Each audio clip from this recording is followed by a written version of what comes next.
السعال الديكي. بسم الله الرحمن الرحيم.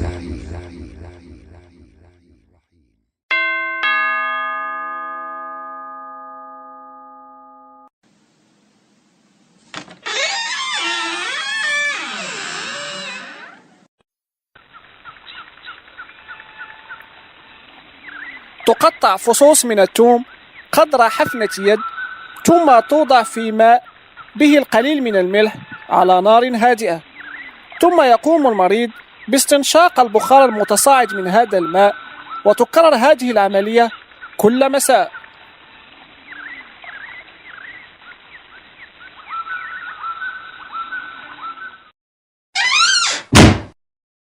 اللهم اشف مرضانا، اللهم اشف مرضانا، اللهم اشف مرضانا وعاف مبتلانا.